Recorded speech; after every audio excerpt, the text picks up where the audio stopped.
সকাল ঘুম থেকে উঠে দেখি সূর্য মামা পড়ার আগে তো কী পরিমাণ রৌদ্র, তো তোমরা দেখতেই পাচ্ছ। তো সবাইকে গুড মর্নিং। তো আমি এখন ব্রাশ করে নিচ্ছি। তো ব্রাশ করে সব কাম সেরে স্নান করে নিলাম। তো এই যে ফুলও নিয়ে আসলাম। তো এখন ভাবলাম পূজাটা সেরে ফেলি। তো পূজা দেওয়া আমার কমপ্লিট। তো বাবু দেখো কীভাবে ঘুমোচ্ছে, তো ওকে আর আমি ডাকলাম না। তো আজকে আমি সকাল সকাল লাল চা আর রুটি বানিয়ে নিলাম। তো এই যে আমার খাওয়াও হয়ে গেল।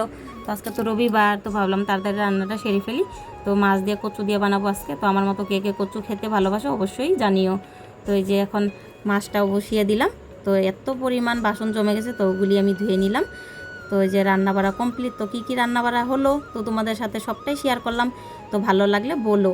তো এই যে বিকাল হয়ে গেছে, খাওয়া দাওয়া করে আমি এখন উঠানটা ঝাড় দিয়ে নিচ্ছি। তো বিকালবেলা উঠান ঝাড় না দিলে মানে ভালো লাগে না। তো উঠান ঝাড় দেওয়াও আমার হয়ে গেল। তো মা ডাকছিল, তো বললো এই যে কাঁঠাল খেয়ে নাও। তো কাঁঠাল খেয়ে নিলাম। তো কাঁঠাল খেয়ে এত পরিমাণ গরম লেগে গেল, মানে কি আর বলবো। তো আজকের ভিডিওটা এতটুকুই, ভালো লাগলে জানিও। Tata bye.